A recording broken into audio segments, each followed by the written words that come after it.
Bismillahirrahmanirrahim. Assalamualaikum warahmatullahi wabarakatuh. Waalaikumsalam warahmatullahi wabarakatuh. Alhamdulillahilladzi arsala rasulahu bil huda wa dinil haq. Tudhhiru ala dini kulli wa kafa billahi Recording in shahida. progress.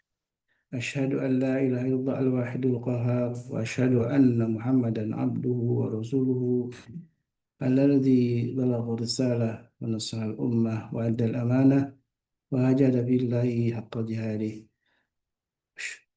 Allahumma salli wa sallim wa karim wa barik ala nabiyyina wa syafi'ina wa maulana wa qudwatina wa imamina Muhammad wa ala alihi wa sahbihi wa man ittaba'ahum bi ihsanin ila yaumiddin amma ba'du. Alhamdulillah wa syukurillah, segala puji untuk Allah. Mari kita bersyukur atas semua nikmat yang Allah limpahkan untuk kita semua, nikmat yang alhamdulillah di pagi ini kita bisa hadir dalam majelis ilmu yang setiap pagi alhamdulillah kita dibimbing oleh para guru kita di Majelis Keluarga Indonesia, dan kita doakan mudah-mudahan para guru kita senantiasa Allah limpahkan kesehatan, keberkahan dan juga keistiqamahan dalam dakwahnya. Dan tentu kenikmatan paling agung yang harus kita syukuri adalah nikmat iman dan Islam, karena dengan nikmat itulah kemudian Allah Subhanahu wa taala wafatkan kita dalam keadaan husnul khatimah, sebuah akhir terbaik yang menjadi cita-cita orang-orang beriman. Salawat dan salam tentu senantiasa kita curahkan kepada Nabi kita baginda Rasulullah SAW, dan kita selalu mohon kepada Allah untuk senantiasa juga melimpahkan salawat dan salam untuk keluarga beliau dan juga para sahabatnya. Dan mudah-mudahan kita pun termasuk umatnya yang mampu menegakkan sunnah-sunnah dari Nabi kita baginda Rasulullah, sehingga kita layak untuk mendapatkan syafaat dari beliau. Amin Allahumma amin. Sebuah cita-cita yang tentu bagi orang beriman bisa berjumpa dengan Nabi kita baginda Rasulullah SAW menjadi sebuah nikmat paling agung, dan mudah-mudahan kita pun termasuk dari barisan orang-orang yang akan mendapat syafaat dari beliau. Amin Allahumma amin. Sahabatku yang dimuliakan Allah, di pagi ini sebagaimana di hari Selasa ya, biasa kita juga selain memang ada kajian keluargaku, dan juga alhamdulillah kita di pagi ini dibimbing dihadiri insyaallah oleh guru kita Ustaz Fahmi Salim LCMA, yang sebagaimana biasa memberikan sebuah pencerahan untuk kita semua tentang bagaimana peta politik yang terjadi saat ini ya. Karena bagaimanapun kita sebagai umat Islam tidak mungkin dilepaskan dari peristiwa-peristiwa penting yang terjadi di dunia ini, bahkan di negeri ini tentunya. Karena semuanya akan terikat, tersambung, dan sebagaimana kita tahu tema yang uh, cukup berat atau kabingnya cukup berat di temanya, karena berkaitan dengan peta politik yang terjadi di Timur Tengah ketika kita tahu Suriah yang sudah dipimpin oleh rezim Al-Assad. Rezim Assad menguasai hampir 54 tahun ya, dari tahun 71 sampai tahun 2024 kemarin. Tahun lalu alhamdulillah wa syukurillah rezim Assad yang diktator itu kemudian runtuh akhirnya dengan izin Allah tentunya, dan barisan mujahidin yang berhasil menggulingkan eh, rezim Assad ini kemudian sekarang sedang berusaha membangun kembali Suriah menjadi negeri yang aman, damai, gitu ya. Negeri yang tentu sebagaimana Suriah adalah bagian dari negeri Syam yang disebutkan oleh Nabi kita baginda Rasulullah SAW sebagai negeri yang penuh keberkahan, yaitu sebut al-ardul mubarakah, yaitu negeri yang penuh berkah. Nah, dan Syam itu adalah salah satu wilayah yang disebutkan juga dalam hadis-hadis Nabi. Salah satunya adalah selain Palestina tentunya adalah Suriah, kemudian ada Jordania dan juga Lebanon. Dan inilah negeri-negeri yang dulu menjadi wilayah kekuasaan Islam, dan sebelumnya ketika Rasulullah SAW di akhir-akhir hayatnya sudah memberikan petunjuk kepada para sahabatnya untuk membebaskan Baitul Maqdis yang saat itu memang dikuasai oleh Bizantium ya, Romawi Timur, dan alhamdulillah salah satu yang menjadi pesan Rasulullah SAW adalah memang negeri Damaskus atau sekarang menjadi ibu kota Suriah ini adalah bagian yang amanah dari Rasulullah SAW untuk dibebaskan, dan itulah awal gerbang yang kemudian menuju pembebasan Baitul Maqdis. Dan alhamdulillah ketika kekhalifahan Islam dipimpin oleh Umar bin Khattab, sebagaimana kita juga baca-baca dalam sejarah, berhasil ada futuhat ya, ada penaklukan, ada pembebasan dari Romawi Timur, dari Bizantium dilakukan oleh eh, pada masa era Khalifah Umar bin Khattab radhiyallahu anhu. Dan eh, ketika Baitul Maqdis kemudian lepas kembali dari kekuasaan umat Islam dan juga berhasil dibebaskan ketika pada era Salahuddin Al-Ayyubi, dan itu pun roadmap-nya sama, yaitu pembebasan Suriah lebih dulu, pembebasan Damaskus, dan setelah itulah baru menuju kepada pembebasan Baitul Maqdis. Apakah juga hal terjadi di saat ini?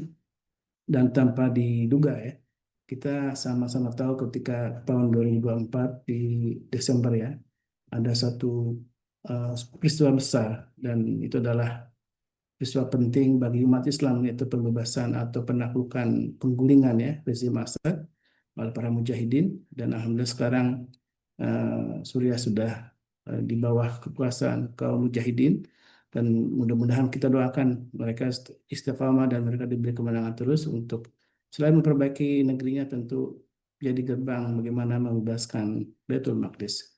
Tentu ini ada sebuah harapan yang mudah-mudahan Allah ridhoi, dan bagi para ahli sejarah tentu menjadi catatan penting, karena tidak hanya sebuah peristiwa historis atau peristiwa yang memang hanya sejarah, tapi juga menjadi strategi Nabawi. Ya, begitulah kata Profesor Uwaisi dalam peta atau roadmap Nabawiyahnya tentang bagaimana strategi untuk pembebasan Masjidil Aqsa atau Masjidil Aqsa. Ini salah satunya membuka wilayah-wilayah yang berada di sekitar Palestina untuk berada dalam kekuasaan kaum muslimin, dan salah satunya alhamdulillah Suriah menjadi bagian penting yang alhamdulillah kita syukuri saat ini berada dalam kekuasaan kaum mujahidin. Mudah-mudahan ini bagian yang terus kita berdoa kepada Allah Subhanahu wa taala, bagian dari kemenangan kaum muslimin. Dan insya Allah akan dibahas lebih detail oleh guru kita Ustaz Fahmi Salim. Dan sambil menunggu beliau hadir, tentu kita sama-sama saling mendoakan ya. Mudah-mudahan Allah Subhanahu wa taala juga memberikan kenikmatan iman dan Islam tentunya untuk kita semua, dan bagi yang mungkin ada di antara jamaah yang sedang sakit atau mungkin saudara yang sedang sakit, Allah segera angkat penyakitnya dan juga berikan kesembuhan yang sempurna, dan ada walaupun ada yang sedang kesulitan, Allah pun memberi jalan keluar terbaik. Sebuah doa yang sangat penting ketika ada dalam majlis ilmu, karena majlis yang di sana para malaikat turun, bahkan Allah turunkan rahmat dan sakinah untuk orang yang hadir dalam majlis ilmu, dan Allah menyebut-nyebut orang-orang yang berada dalam majlis ilmu kepada penduduk langit. Betapa pentingnya kita hadir dalam majlis ilmu, karena orang yang berilmu disebutkan dalam surat Al-Mujadalah termasuk orang-orang yang Allah angkat derajatnya, dan termasuk orang-orang yang Allah muliakan.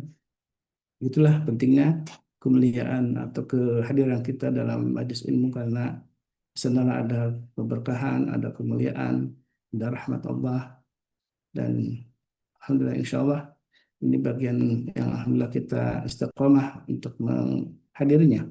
Dan tentu bagian penting adalah bersedekah di pagi hari menjadi istiqomahan yang kedua yang juga kita lakukan.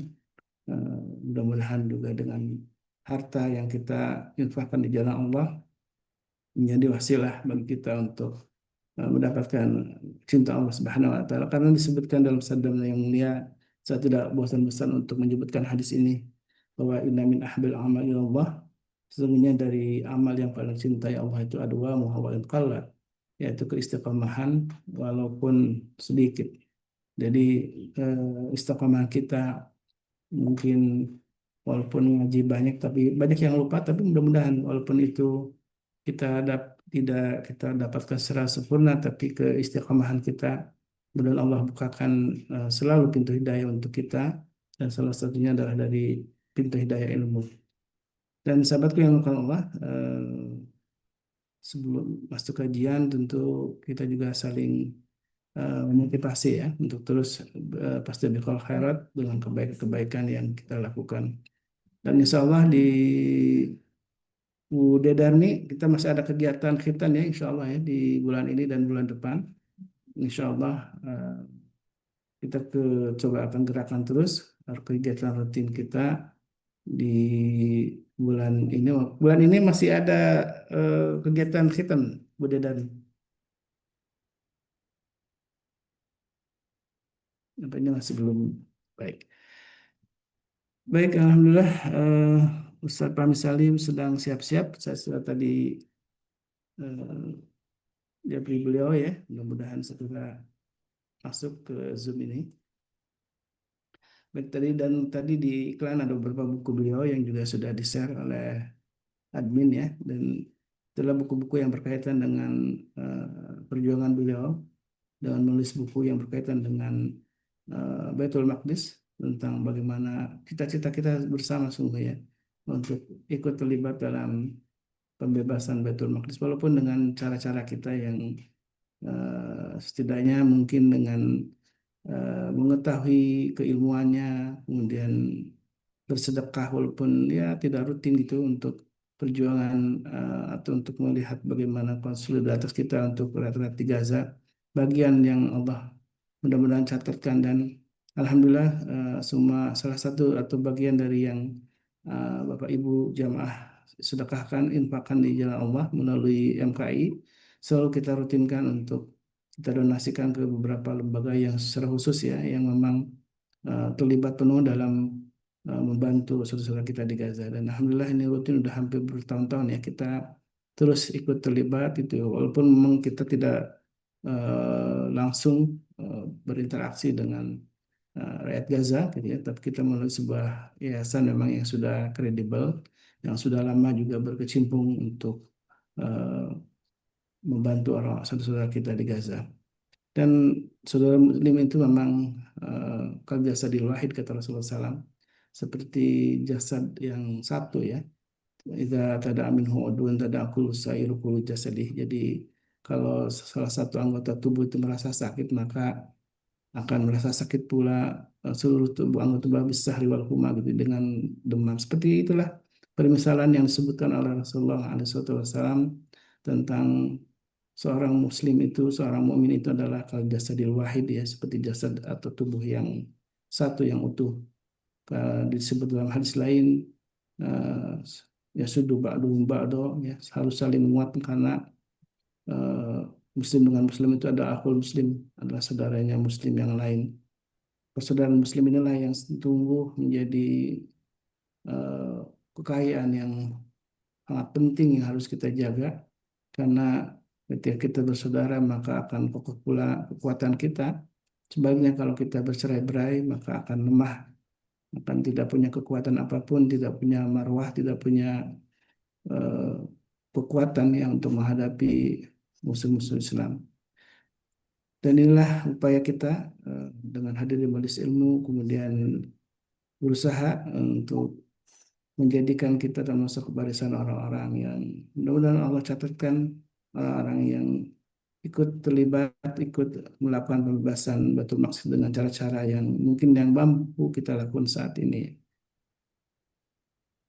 Alhamdulillah Ustaz Fahmi Salim sudah bersama kita dan ini sudah ada share. Assalamualaikum Ustaz. Waalaikumsalam warahmatullahi. Allah, insyaallah tabarak. Baik Ustaz, tafadhol mashkur Ustaz. Baik, kita mulai. Bismillahirrahmanirrahim. وجاء الحق وزهق الباطل إن الباطل كان زهوقا وننزل من القرآن ما هو شفاء ورحمة للمؤمنين ولا يزيد الظالمين إلا خسارا ولقد سبقت كلمتنا لعبادنا المرسلين إنهم لهم المنصورون وإن جندنا لهم الغالبون أحييكم بتحية الإسلام السلام عليكم ورحمة الله وبركاته. Waalaikumsalam warahmatullahi wabarakatuh. Alhamdulillah pagi hari ini kita dapat berkumpul silaturahim dalam kajian Selasa pagi. Dan mohon maaf suara saya agak serak karena 2 minggu terakhir ini saya sering di luar ya, atau kegiatan cukup padat di keluar kota dan juga keluar negeri. Eh, dan tidak bisa pakai apa videonya karena sedang peralatannya dipakai sama anak-anak saya. Alhamdulillah, kajian kita pagi ini tentang Suriah. Jadi Suriah ini adalah bagian yang tidak bisa dipisahkan dari negeri Syam. Ya, dia adalah bagian dari Al-Ardul Mubarakah, negeri yang atau tanah yang diberkahi oleh Allah Subhanahu wa taala. Ada Al-Ardul Muqaddasah, ada Al-Ardul Mubarakah. Tanah suci itu adalah Baitul Maqdis, ya, pusat keberkahannya itu adalah Masjidil Aqsa, dan negeri-negeri yang diberkahi sekelilingnya itu yang disebut dalam surah Al-Isra ayat 1, ya, alladzi barakna haulahu itu adalah tanah-tanah yang kami berkahi, itu mencakup seluruh wilayah negeri Syam. Negeri Syam itu batasannya kemana? Batasannya adalah antara Gunung Sinai, Aris, ya. Aris itu perbatasan Rafah sampai ke Sungai Efrat. Itu yang disebut dengan negeri Syam. Efrat itu di Suriah. Efrat itu di Irak, perbatasan dengan Suriah. Nah, itulah dari Sungai Efrat sampai di sebelah barat, ya, di sebelah timur. Efratnya sebelah timur, kemudian Aris atau apa perbatasan antara Palestina dengan Mesir, ya, sebelum Gunung Tursina, itu yang disebut dengan negeri Syam. Nah, peta negeri Syam ini seperti ini, yang sekarang terpecah menjadi 4 negara, ya, 4 negara, yaitu Palestina sebagai epicentrumnya, kemudian Lebanon, ya, kemudian Yordania dan Syria. Ya, Syria ini adalah potongan negara yang paling besar dalam apa namanya konstelasi negeri Syam. Ya,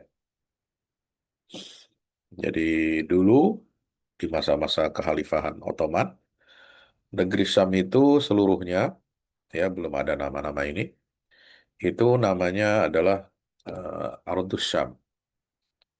Dan oleh khalifah mulai dari siapa?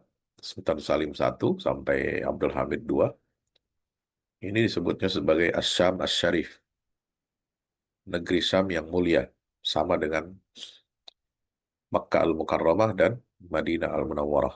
Itu sebutan istilah yang istimewa untuk seluruh negeri Syam. Karena negeri Syam ini adalah bagian dari wilayah yang disebut dalam Al-Quran sebagai tempat turunnya wahyu selain Makkah. Ya. Wattini wazzaitun, watturi sinin, itu semuanya ada di negeri Syam ini. Ya. Jadi posisi Suriah atau Syam memang sangat penting dalam sejarah Islam. Nah, jadi ketika orang mau, bahkan ibu kota Damaskus, ya, ibu kota Damaskus itu kalau kita pergi ke sana, orang-orang Suriah itu menyebutnya, bahkan orang Palestina, orang Yordania dan Lebanon itu menyebutnya Damaskus itu adalah Syam, ya. Hatrofin, kamu mau pergi kemana? Nurah Syam. Nurah Syam itu maksudnya adalah kita akan pergi ke Damaskus. Nah, Damaskus ini kota yang sangat tua, ya, kota yang cukup tua dan melewati banyak sekali peradaban kuno, ya. Dan dalam sejarahnya Syam ini atau Suriah, ya, sangat penting, ya, dalam konteks pembebasan Baitul Maqdis, terutama di 2 periode. Yang pertama di masa Khalifah Umar bin Khattab, yang kedua adalah Sultan Salahuddin Al-Ayyubi. Mari kita lihat. Yang disebut dengan periode pembebasan Baitul Maqdis itu telah mengalami dua kali. Yang pertama adalah pembebasan Baitul Maqdis oleh Khalifah Umar. Ya, pembebasan dari apa? Dari penjajahan Romawi. Ini terjadi pada tanggal 4 Jumadil Akhir tahun 16 Hijriah. Ya, atau 4 Juli 637 Masehi. Nah, ini sebuah peristiwa spektakuler yang dinubuatkan oleh Nabi SAW langsung. Ketika itu Rasulullah SAW ya menyebut dalam sebuah hadis ya, disampaikan kepada sahabat Nabi ya, tentang ciri-ciri apa kiamat. Apa ciri kiamat itu? Nabi menyatakan meminta kepada sahabat Nabi itu apa? Qa'udut sitan baina yaday sa'ah. Ya, sebutkanlah, hitunglah kata siapa? Kata Nabi SAW, hitunglah hmm, 6 tanda datangnya hari kiamat itu. Qa'udut sitan baina yaday sa'ah. Ya, yang pertama adalah eh, mauti, ya kewafatan aku, jadi kematian atau wafatnya baginda Rasulullah SAW itu adalah saat ciri tanda pertama kiamat itu sudah dekat. Ya. Lalu kemudian Fathu Baitul Maqdis. Yang kedua adalah pembebasan Baitul Maqdis. Ya. Jadi antara wafatnya baginda Rasul SAW, beliau itu wafat tahun berapa? Ya, tahun berapa Hijriah? Ya, tahun 10. Ya. Kemudian 6 tahun berselang, nah, itu terjadi peristiwa pembebasan Baitul Maqdis di masa Khalifah Umar bin Khattab. Artinya Nabi SAW sudah memprediksi ini semua. Ya, jadi betapa dekatnya antara wafatnya Rasulullah SAW ya dengan kabar gembira pembebasan Baitul Maqdis. Ini beliau sampaikan ketika apa namanya sepulang beliau dari perang Tabuk. Ya, hadis diriwayatkan oleh Auf bin Malik radhiyallahu anhu. Auf bin Malik ya. Jadi perang Tabuk itu kan terjadi tahun 9 Hijriah. Ya, 9 Hijriah. Nabi menyampaikan itu. Wafatnya Nabi tahun 10. Coba, benar-benar terjadi kan? U'udud fitan baina yaday sa'a, itu hadis yang terkenal. Dalam hadis Sahih Bukhari. Ya. Kemudian 6 tahun berikutnya berselang, Baitul Yerusalem, ya Baitul Maqdis ini kemudian dibebaskan oleh Khalifah Umar bin Khattab. Beliau sendiri yang datang langsung untuk menerima serah terima kunci gerbang Yerusalem.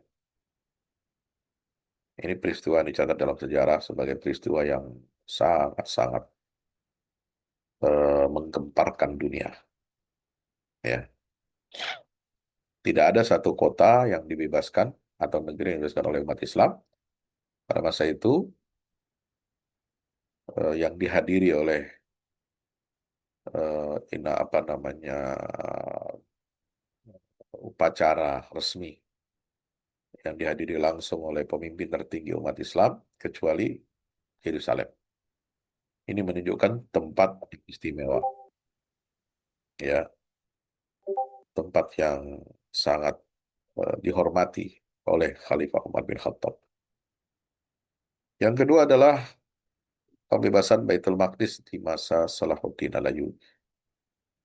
Ya, tentu dari sejarahnya kita bisa melihat pembebasan ini berlaku setelah penjajahan selama kurang lebih 88 tahun, ya, setelah tentara salib mendirikan eh, koloni, ya, koloni-koloni dari Eropa. Mereka mendatangkan tentara-tentara, bangsawan-bangsawan, ya, budak-budak dari Eropa itu untuk menduduki wilayah negeri Syam. Mereka masuknya dari Damaskus dulu, dari Syria dulu. Karena mereka masuk dari Konstantinopel, pasukan-pasukan itu melalui jalur darat, ya, kemudian sampai ke negeri Syam, kemudian satu persatu mengalahkan penguasa-penguasa lokal Muslim yang ada di negeri Syam itu, lalu kemudian berhasil menduduki dan membantai umat Muslim yang ada di negeri Syam, yang ada di Baitul Maqdis. Itu terjadi pada tahun 1099 Masehi dalam ekspedisi militer tentara salib pertama. Ya, waktu itu Salahuddin Alawi belum lahir, 1099 Masehi. Ini terjadi, kemudian 88 tahun berikutnya pembebasan Baitul Maqdis. Nah, coba kita lihat bagaimana peran negeri Syam ini atau Suriah dalam pembebasan Baitul Maqdis di masa Umar bin Khattab. Ya, di masa Umar bin Khattab ini Suriah menjadi titik strategis dalam ekspansi Islam, Futuhat, termasuk dalam pembebasan Baitul Maqdis dari kekuasaan Kekaisaran Bizantium. Nah, Suriah ini berfungsi sebagai pintu gerbang utama menuju Palestina, yang saat itu merupakan bagian dari wilayah Kekaisaran Bizantium. Bagaimana prosesnya, konteks sejarahnya? Jadi penaklukan Syam ini adalah bagian dari penaklukan besar terhadap wilayah kekuasaan Bizantium dan Persia. Pasukan kaum muslimin mulai masukin wilayah Syam ini pada masa pemerintahan Abu Bakar, lalu beliau wafat, kemudian diteruskan oleh Khalifah Umar bin Khattab.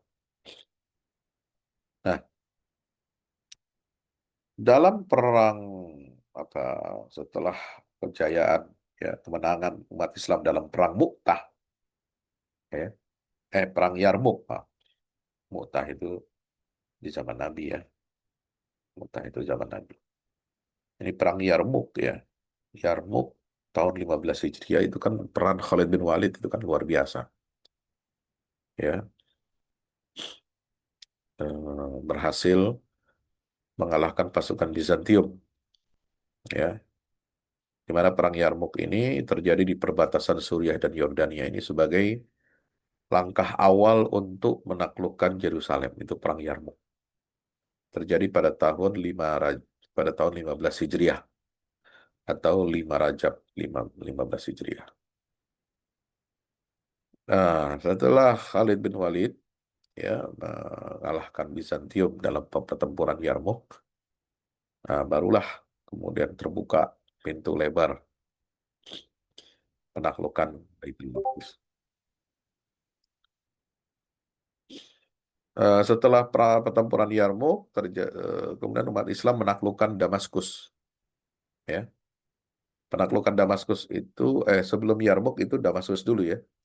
Di Damaskus 15 Rajab 14 Hijriah atau 635 Masehi. Kemudian apa namanya? Pertempuran Yarmuk, Yordania, tanggal 5 Rajab 15 Hijriah. Nah, baru setelah itu pembebasan Baitul Maqdis tanggal 4 Jumadil Akhir 16 Hijriah tanpa pertempuran besar. Jadi istimewanya Baitul Maqdis ini dia ditaklukkan tidak dengan peperangan, tidak dengan apa namanya pertempuran, ya. Nah, ini yang membedakan dengan kota-kota lainnya. Jadi inilah hikmahnya, ya. Eh, jadi ada pengepungan, kemudian Kota itu kemudian diserahkan secara damai karena melihat apa? Orang-orang Nasrani, orang-orang Kristen Ortodok yang ada di Yerusalem itu melihat eh, perbedaan jauh ya antara karakter pasukan Bizantium yang walaupun seagama dengan mereka, tetapi mereka ini berbuat zalim ya kepada warga lokal. Sementara umat Islam menjamin ya kebebasan beragama, menjamin hak-hak hidupnya, menjamin semua ya, yang berkaitan dengan kehidupan masyarakat dan bisa menjaga kemajemukan. Ini yang penting. Umat Islam itu di mana-mana karakternya adalah karakter yang wasatiyah, ya karakter yang eh, pilihan, ya moderat tetapi tidak cair, ya menghormati perbedaan agama dan keyakinan, tetapi kita tidak menggadaikan akidah.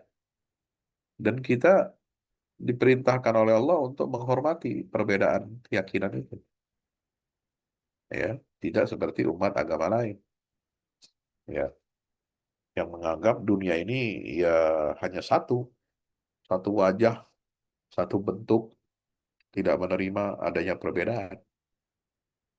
Nah, sahabat Nabi itu dididik seperti itu, ya.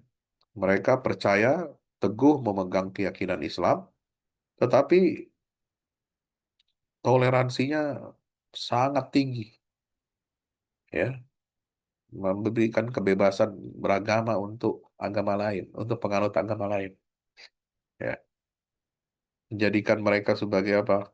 Warga negara yang aktif membela dan bertanggung jawab terhadap negerinya. Ini karakter umat Islam. Nah, karakter itulah yang ditunjukkan oleh Khalifah Umar dengan memberikan perlindungan kebebasan beragama bagi penduduk Kristen, ya, menjamin keamanan tempat-tempat suci mereka. Nah, Suriah ini apa fungsinya dalam pembebasan Baitul Maqdis di zaman itu? Itu sebagai jalur strategis pasukan Islam dalam pertempuran melawan Bizantium. Sehingga kemenangan Islam di Suriah memberikan momentum yang kuat mengalihkan perhatian Palestina, ya, dan akhirnya Baitul Maqdis. Dan Baitul Maqdis menjadi simbol penting dalam sejarah Islam, ya, dan diakui sebagai tujuan spiritual dan politik umat Muslim. Itulah yang diteladani oleh baginda Rasulullah Sallallahu Alaihi Wasallam, ya, di masa beliau setelah Hudaybiyah, fokus Nabi Muhammad adalah membebaskan Baitul Maqdis. Yang kedua, pembebasan Baitul Maqdis oleh Salahuddin tahun 1187, ya. Setelah hampir 90 tahun di bawah kekuasaan salib, Baitul Maqdis kemudian direbut kembali oleh umat Islam dipimpin oleh Salahuddin. Nah, Suriah dan kawasan sekitarnya ini mainkan peran penting dalam kemenangan yang membawa pembebasan kota suci itu. Ya. Eh, Bagaimana Baitul Maqdis dari masa ke masa, dalam masa genting selama 88 tahun ini, ya bayangkan panjangnya 88 tahun itu. Kita Indonesia baru merdeka kan 80 tahun ya, 45, 2025. Itu kayaknya udah lama banget. Gimana zaman revolusi kemerdekaan, bagaimana kita membayangkan susahnya dulu zaman revolusi, ya, mencari jati diri, ada Pancasila tapi Pancasilanya dioprek-oprek, pakai demokrasi terpimpin lah, macam-macam lah, ya. Kekuasaan absolut Soekarno, nah, itu kayaknya lama banget tuh. Dari 45 sampai 65 jatuh peristiwa Gestapo 20 tahun. Ya, sampai 67 ya tambahlah 22 tahun. Tumbang Orde Lama kan, ganti Orde Baru. Kayaknya lama tuh. Nah, tambah lagi Orde Baru 30 berapa? 32 tahun ya. Sampai 98. Kayaknya lama banget tuh. Ya. Dari 98 sampai reformasi sekarang udah 20 berapa? 27 tahun. 28 tahun, 30 tahun. Ya. Ini tiap generasi itu. Nah, ini 88 tahun perang salib ini. Ya. Baitul Maqdis diduduki oleh Kristen. Ya. Perang salib pertama itu 1096 sampai 1099 Baitul Maqdis jatuh ke tangan tentara salib. Jadi bagian, nah mereka berhasil mendirikan kerajaan Yerusalem. Jadi persis seperti Israel. Israel masuk, menguasai, membuat koloni-koloni, ya, lalu mendirikan negara baru. Nah, kerajaan Yerusalem itu negara baru, negara kerajaan Eropa itu. Ya, bukan orang Timur mereka. Ya, mereka Katolik. Ya, sementara umat Kristen Nasrani yang ada di Yerusalem itu adalah rata-rata Ortodok, Ortodok Timur. Ya, ya, Kristen Arab kan gitu. Ini Kristen dari Barat, Katolik pula. Beda dengan yang Ortodok yang ada di Yerusalem ini. Yang berabad-abad mereka ya melindungi, menjaga warisan tempat suci umat Nasrani di Yerusalem. Ya, terutama gereja Makam Kudus, ya, tempat kelahirannya Nabi, gereja tempat lahirnya Nabi Isa dan tempat dikuburkan ya setelah disalib ya menurut mereka. Nah, Suriah dan Palestina di masa itu terpecah dalam berbagai kerajaan kecil. Ada kerajaan Askelon, ada kerajaan Akka, ada kerajaan macam-macam. Jadi buat entitas-entitas baru. Maka lalu kemudian pada masa itu ya dari keluarga Kurdi, Saladin ini merupakan anak keturunan bangsawan ya dari apa perwira-perwira militer di masa Imaduddin Zanki. Imaduddin Zanki punya putra Nuruddin Zanki. Nah, Nuruddin Zanki ini nggak punya anak.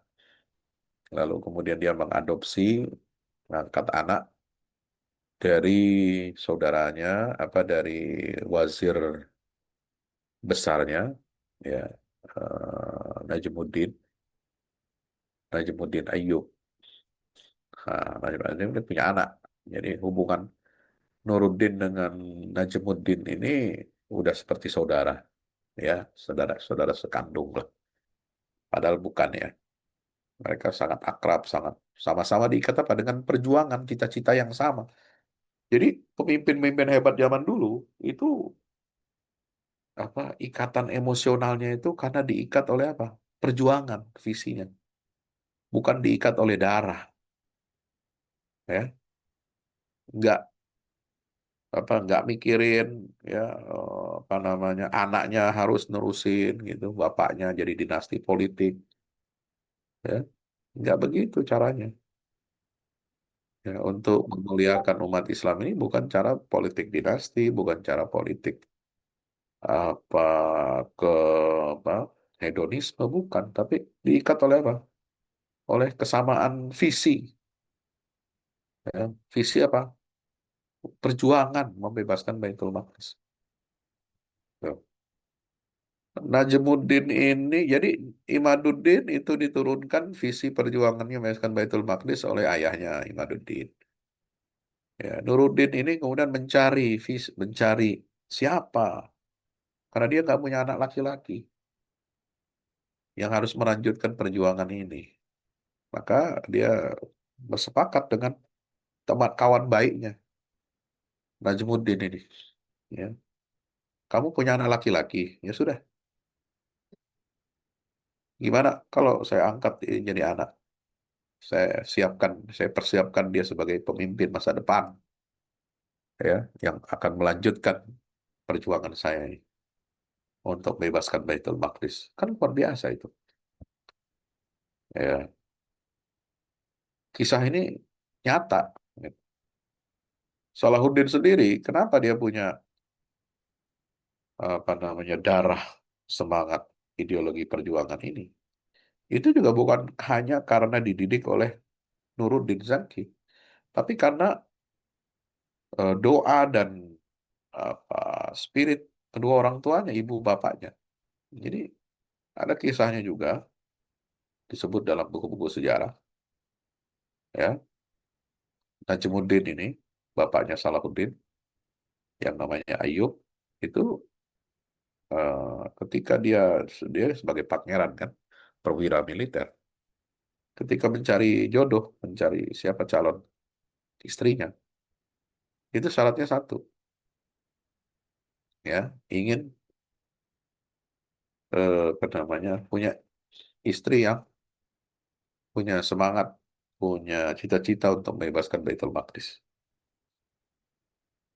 Lah ketemu dengan istrinya ini juga karena sebab itu, ya, dia punya guru, dia punya ulama, ya,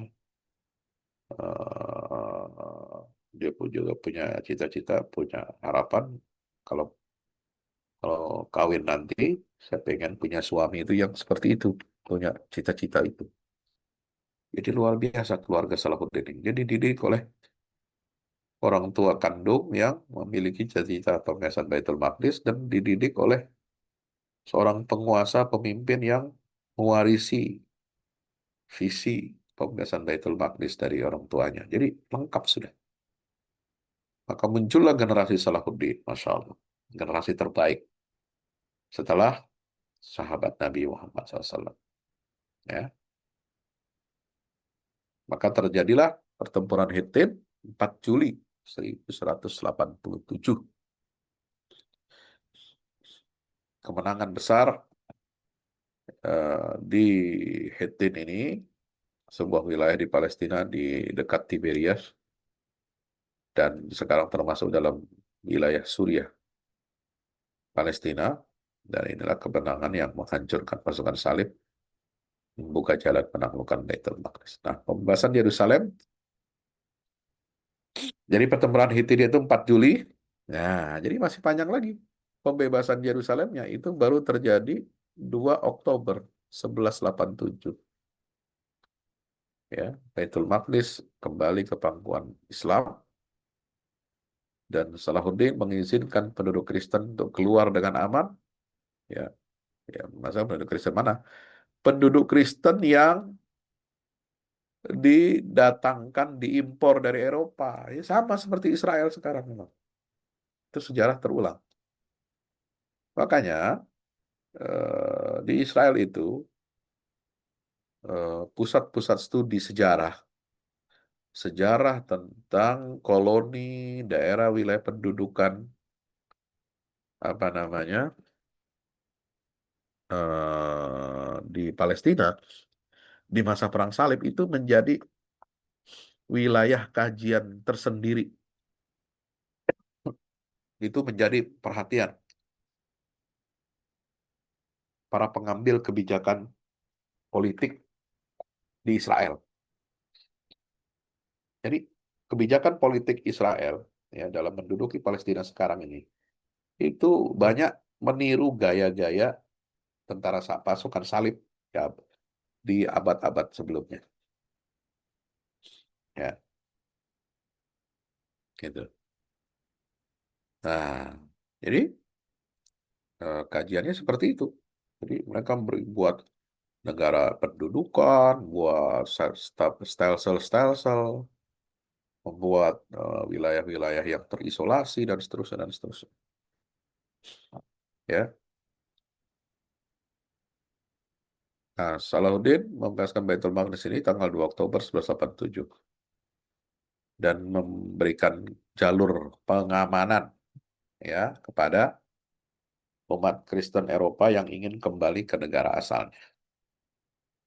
Ayo, flip. Jadi, Ya.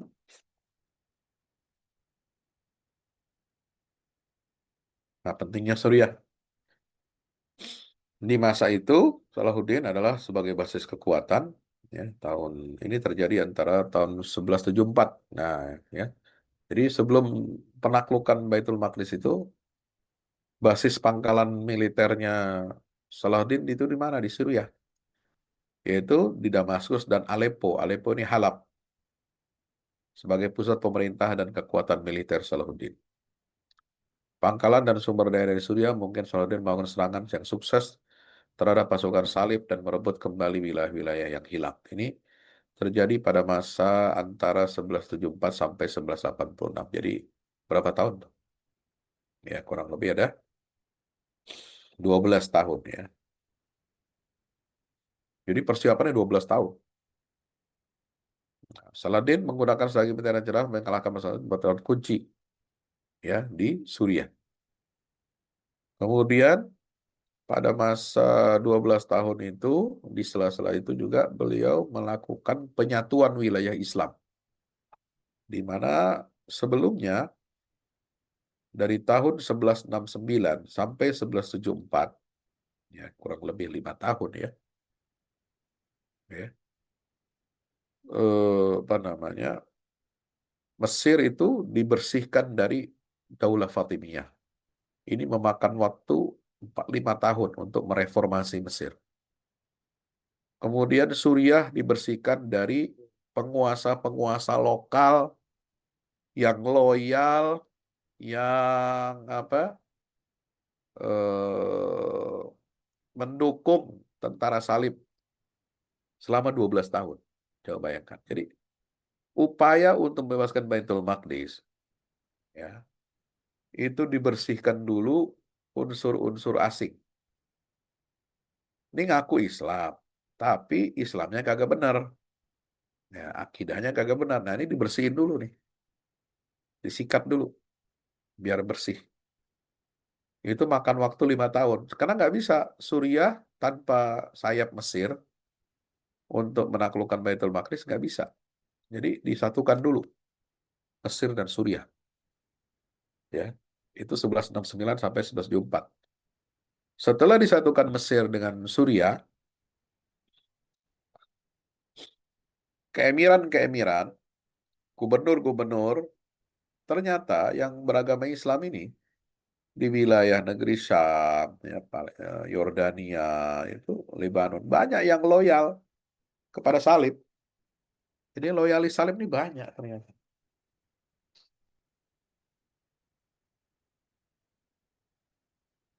Halo, halo, halo. Mana? Salam, mana?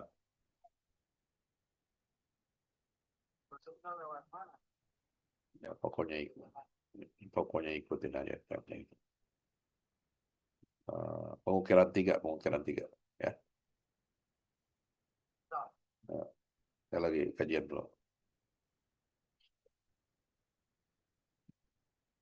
Jadi kayak ya mirip dengan zaman sekarang. Zaman sekarang ini eh, negara-negara Islam kan dipecah-pecah tuh. Ya, presidennya, raja-rajanya itu banyak yang jadi loyalis Zionis, ya, loyalis Amerika, Israel. Ya, ini nggak bisa membebaskan Palestina tanpa membebaskan ya atau membersihkan dulu unsur-unsur loyalis seperti zaman Salahuddin membersihkan loyalis tentara salib selama 12 tahun. Ya, baru bisa memobilisasi pasukan merebut Baitul Maqdis. Itu sejarah. Sejarah nggak bisa dibohongin. Nah, Anda kalau mau mengerti tentang teori apa penaklukan di masa lalu dengan masa sekarang ya mirip, penjajah itu akan memecah dari dalam. Ya, kenapa mereka bisa menguasai Yerusalem? Karena penguasa-penguasa Muslim di zaman itu sudah dibeli sama tentara salib dengan kekuasaan dikasih, dengan uang dikasih, dengan ya apa namanya perempuan-perempuan lah macam-macam lah ya semua udah dikasih fasilitas. Supaya apa? Mereka diam, mereka tidak mengganggu keamanan, ya. Mereka diberikan apa? perjanjian privilege untuk perdagangan dan lain sebagainya, mendapatkan pajak-pajak, ya pajak-pajak upeti dari ya, ekspor impor lah katakan begitu ya. Nah itu zaman dulu begitu sudah. Jadi di mana-mana yang melanggengkan dan menyebabkan penjajahan negeri Muslim itu adalah para pengkhianat kan begitu.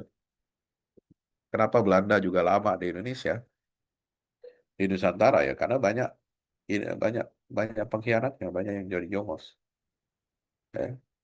Nah, banyak yang hidupnya itu bergantung kepada Belanda, ya kasih apa, kasih macam-macam kedudukan, sehingga tidak jarang ya apa namanya eh, kepala wali kota, gubernur, bupati, bupati-bupati baik di Sumatera, Jawa, macam-macam itu banyak yang lebih memihak Belanda daripada rakyat pribumi. Ya, nah inilah sejarah yang perlu kita pelajari kembali. Ya, tentang ini juga disampaikan oleh Prof. Abdul Fattah Awaisi tentang geopolitik. Ya, pentingnya kita membaca sejarah. Bagaimana Mesir itu dibebaskan oleh Salahuddin dari pengaruh Fatimiyah, kemudian 11 tahun di negeri Syam, ya. Jadi perjuangan beliau itu membebaskan Baitul Maqdis itu perlu masa-masa genting, ya, untuk membereskan barisan internal. Ya, perlu waktu 16 tahun. Walaupun kita punya kekuatan, kita punya sumber daya, tapi kalau masih ada loyalis-loyalis seperti ini, ya itu seperti duri dalam daging dan tidak akan bisa membebaskan. Jadi ini sejarah menarik untuk kita pelajari. Jadi apa namanya penting buat kita. Makanya pentingnya kerjasama antar bangsa sekarang ini dalam banyak hal, ya. Eh, karena yang akan membebaskan Palestina ini ya bukan hanya orang Arab, ya orang Arab mungkin sudah ya tidak bisa diharapkan lagi membebaskan Baitul Maqdis. Ya bisa jadi yang membebaskan Baitul Maqdis ini adalah orang-orang yang jauh dari Baitul Maqdis. Ya dalam sejarahnya kan begitu. Allah alam bisawab. Terima kasih. Assalamualaikum warahmatullahi wabarakatuh.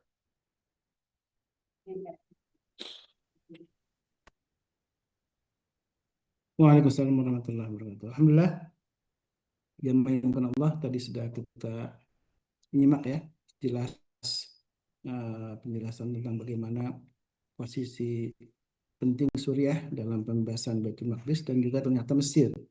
Mesir juga menjadi bagian penting yang dalam sejarah sudah dibenahi oleh Saud Al-Ayyubi sampai 5 tahun ya. Dan saatnya kita untuk mungkin ada yang ingin ditanyakan, silakan yang eh, berkaitan dengan bagaimana peta politik atau mungkin yang berkaitan juga dengan saat ini yang sedang berlangsung yang tentu punya kaitan dengan Baitul Maqdis. Silakan, Jamal.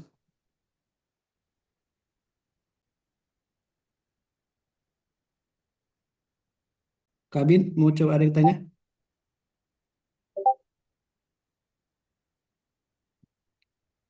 Baik, jadi kalau saat ini Mesir kan saat ini masih belum, apakah dalam satu irama yang sama dengan posisi sekarang ya? Kalau Suriah setelah jatuhnya rezim Assad ini dan eh, yang menguasai adalah para mujahidin sekarang, dan saya pernah membaca ya, mereka merasa lelah untuk berperang gitu kan ya. Apakah ini memang sebuah retorika aja ataukah memang hanya untuk memang tidak berniat untuk ikut terlibat dalam isu Palestina Ustaz, dalam kasus di Suriah ini. Ya,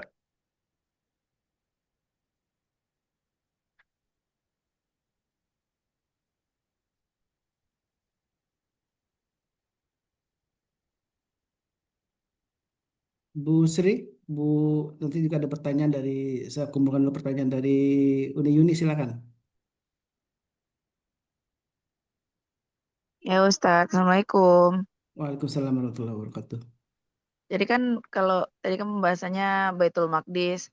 Jadi tuh pernah juga nih melihat atau emang pernah pengen masukin anak ke sekolah yang pendirinya itu beliau bilang kalau misalnya yang belum pernah ditaklukkan sama umat Islam itu Roma gitu. Jadi beliau itu konsep sekolahnya untuk membentuk apa ya? Membentuk anak yang nanti menaklukkan Roma gitu. Jadi pertanyaan saya eh gimana ya? Kita tuh harusnya tapi akhirnya saya nggak jadi sih masukin anak ke situ karena sangat berat baru masuk aja udah hafalannya harus sampai mana gitu. Akhirnya saya nggak jadi karena terlalu berat karena visinya tuh besar banget gitu. Jadi yang pengen saya tanyakan tuh akhirnya saya masukin anak ke sekolah yang penting dia kenal Quran. Akhirnya sejarah Islam itu saya kenalinya tuh lewat buku gitu. Nah, jadi yang pengen saya tanyakan, yang kita ajarkan ke anak itu apakah untuk nih di masa depan dia bisa apa sih namanya? Karena sekarang Palestina kan yang lagi dijajah, terus habis itu apalah pokoknya Suriah dan lainnya lah yang lagi dijajah. Apakah itu dulu yang difikirkan? Apakah kita bentuk dia untuk menaklukkan Roma itu kayak gitu? Nah, syukran Ustadz. Hmm. Makasih. Ya, jadi Mesir ini menjadi penting juga karena Mesir itu menjadi pintu gerbang dari sebelah timur ya, dari wilayah Gaza. Dan dukungan dari Mesir terhadap Palestina itu juga dalam sejarahnya sangat besar ya, logistiknya, persenjataannya dan kata pejabat-pejabat Israel, perang Gaza 2 tahun ini adalah dari mana para pejuang itu bisa bertahan ya, memiliki teknologi persenjataan ya, kemudian punya bahan bakunya itu dari mana. Nah itu ternyata ya, kalau ditelaah, kalau digali ya itu adalah merupakan pasokan yang diberikan oleh Mesir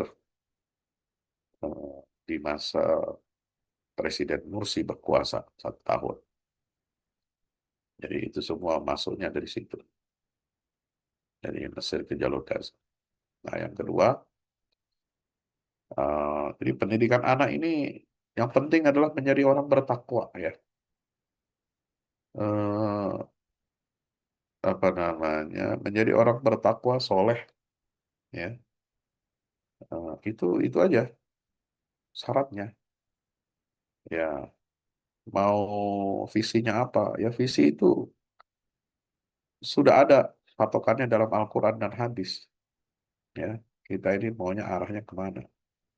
Jadi nggak usah apa ya dicekokin bahwa ya emang betul penaklukan eh, Roma itu terakhir ya sebagai apa? Baitul Maqdis. Eh, Penaklukan Roma itu kan berarti kan dia berada di ujung ya. Apa namanya setelah penaklukan Baitul Maqdis ya. Eh, itu sesuai dengan sabda Nabi SAW ya. Ayul Madinataini tuftahu awwalan. Al-Qustantiniyah itu Amir Rumiyah. Ya. Jadi Abdullah Abdullah bin apa namanya? Eh, apa siapa namanya? Apa yang menaklukkan Mesir itu ya itu putranya siapa eh, yang menaklukkan Mesir itu. Nah, itu dia bilang tanya kepada baginda Nabi ya ini yang akan ditaklukkan mana mana dulu.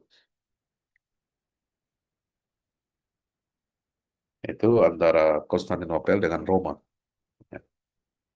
Maka Nabi menjawab Konstantinopel ditaklukkan duluan, ya, baru Romawi, baru kota Roma ini, pusat kekristenan. Ya. Nah, ini memang salah satu visi, ya. Tapi visi itu tidak perlu ditonjok, ditonjolkan dalam sebuah kurikulum. Ya, kurikulum kita itu sejarah itu menjadi bagiannya, terutama hadis-hadis tentang penaklukan Islam di akhir zaman. Ya, tapi kita juga harus bermain taktik, bermain secara diplomasi, ya, agar berhati-hati.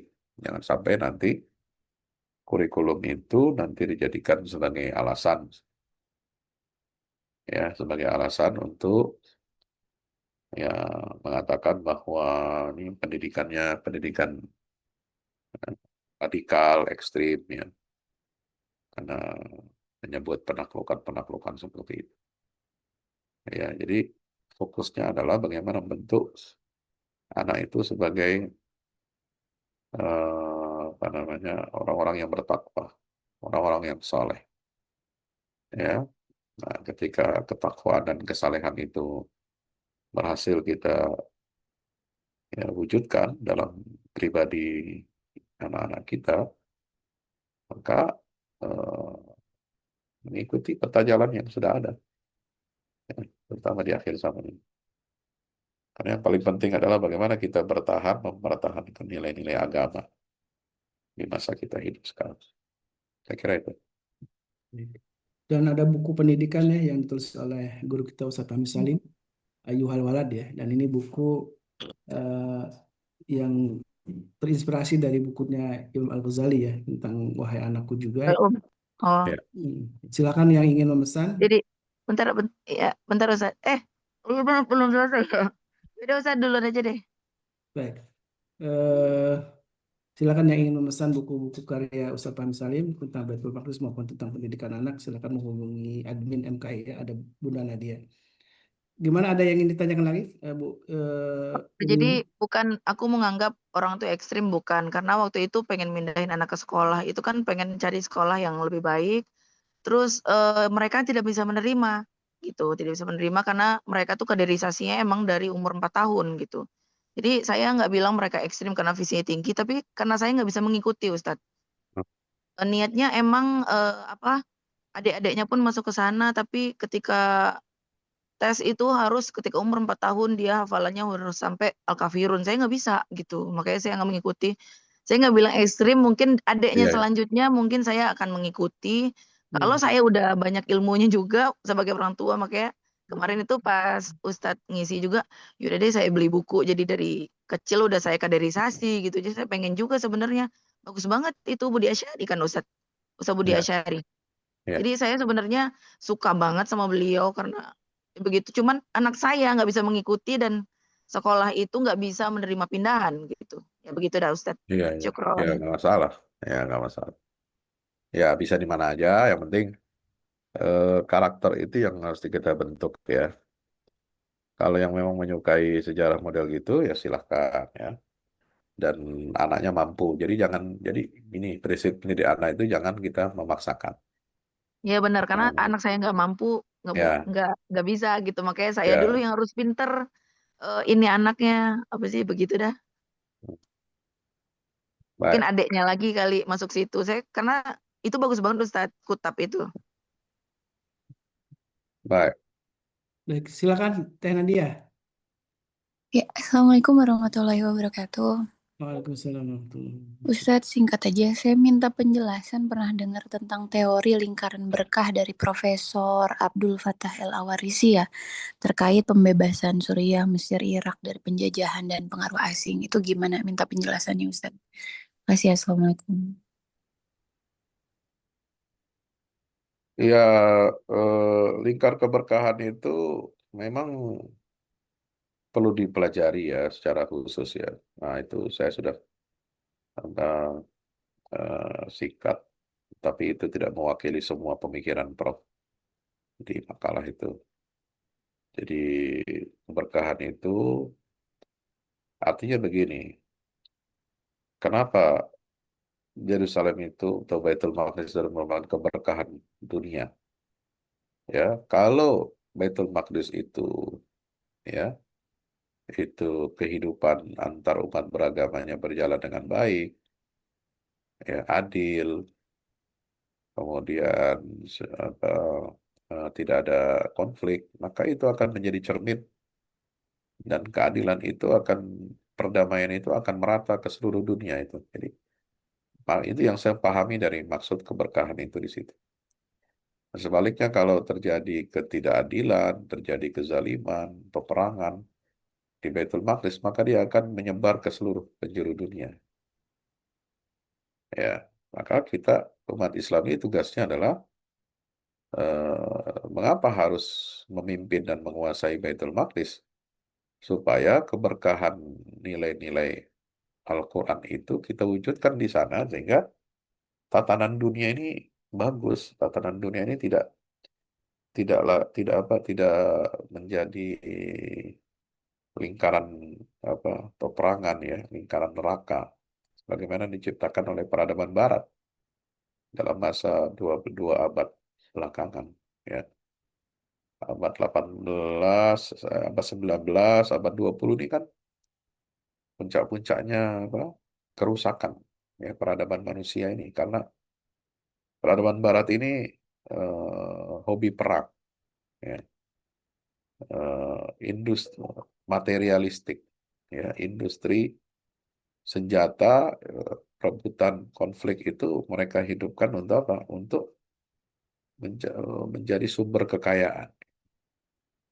Nah, maka eh, kenyataan yang ada di Baitul Maqdis itu akan tersebar ke seluruh dunia, ya. Nah, itu yang dimaksud dengan keberkahan di sini. Untuk lebih jelasnya, nah itu perlu dibaca bukunya beliau di cara strategis pembahasan Baitul Maqdis itu tentang teori lingkaran keberkahan itu. Yang saya pahami singkatnya begitu. Dan dari keberkahan sejarah itu biasanya akan terulang pola-polanya. Bagaimana proses jatuhnya Baitul Maqdis, bagaimana proses kembalinya, itu juga akan begitu juga. Karena mengikuti pola sejarah yang hampir mirip. Gitu. Nah itu juga bagian dari makna keberkahan. Ya. Demikian. Malam. Masya Allah, tabarakallah. Dan sudah ada PDF tentang Suriah tadi yang disampaikan oleh Pak Ustaz Fahmi di chat ya. Silakan yang ingin mendownloadnya dan menjadi bekal untuk kita semua bisa memahami apa yang tadi disampaikan oleh guru kita. Mudah-mudahan Allah Subhanahu Wa Taala mampukan kita tentu mendidik anak-anak kita mempersiapkan generasi terbaik untuk bangsa ini ya, negeri yang menjadi bagian. Kata Ustaz Fahmi Salim bahwa pembebasan Baitul Maqdis pun akan didukung oleh negeri-negeri justru yang bukan dari Arab. Mudah-mudahan kita lah dari Indonesia termasuk orang-orang yang Allah pilih ya, dan kitalah mungkin Amin. generasi kita yang Allah pilih untuk juga di bagian yang akan membebaskan Baitul Maqdis. Dan ini prosesnya memang tentu masih panjang dan butuh keseriusan, butuh keistiqomahan, butuh tentu keteguhan kita sebagai ayah atau ibu yang mendidik anak-anak kita mempersiapkan generasi terbaik. Karena semua kunci keberhasilan itu adalah berasal dari rumah sebagaimana Nabi Salahuddin Al-Ayyubi dididik oleh orang tuanya, oleh Nuruddin Zaki yang untuk mempersiapkan menjadi para pembebas Masjidil Aqsa. Alhamdulillah, syukurlah, jazakallah khairan Ustaz Abdul Salim yang bersama kita di pagi ini. Mudah-mudahan bagian dari upaya kita menunjukkan keimanan kita terhadap bagaimana keterlibatan kita, kepedulian kita terhadap Palestina, dan salah satunya kita ngaji ilmu dulu ya dengan mempersiapkan bekal-bekal keilmuan kita sehingga kita tahu kemana arah yang harus kita tuju, dan ada banyak buku yang sudah ditulis oleh Ustaz Fahmi Salim untuk menemani kita mempersiapkan generasi terbaik ini, dan salah satunya tentang Baitul Maqdis, kemudian juga ada tentang parenting, yaitu tentang bagaimana kita berdialog dengan anak kita. Silakan untuk menghubungi Teh Nadia ya untuk memesannya. Alhamdulillah, sekali lagi jazakumullah khairan katsiran juga untuk jamaah yang ikut hadir dalam majelis ilmu ini, menjadi penyemangat untuk kita sama-sama. Mari kita memperbaiki diri kita dan keluarga kita. Dan ini sungguh bagian dari apa yang harus kita tanamkan dalam keluarga kita, bahwa punya visi besar sebagaimana ayah dari Salahuddin Al-Ayyubi ya, Najmuddin Al-Ayyubi, yang dari sejak awal bahkan ketika memilih jodoh pun yang akan menjadi ibu dari anaknya telah sudah disiapkan, yaitu mereka yang punya visi yang sama, punya misi yang sama, yaitu menjadi orang-orang yang membebaskan Masjidil Aqsa atau Baitul Maqdis. Inilah bekal keimanan kita, bekal yang mudah-mudahan jadi amal yang Allah ridhoi untuk kita semua. Baik, kita tutup dengan doa kafaratul majlis. Subhanakallahumma wa bihamdika asyhadu an la ilaha illa anta astaghfiruka wa atubu ilaik. Kalau ada kesilapan, alaikum madana wa iyyakum. Assalamualaikum warahmatullahi wabarakatuh. Waalaikumsalam. Waalaikumsalam warahmatullahi wabarakatuh. اللهم ارحمنا بالقرآن واجعله لنا إماما ونورا وهدى ورحمة. اللهم ذكرنا منه ما نسينا وعلمنا منه ما جهلنا وارزقنا تلاوته آناء الليل وأطراف النهار واجعله لنا حجة يا رب العالمين.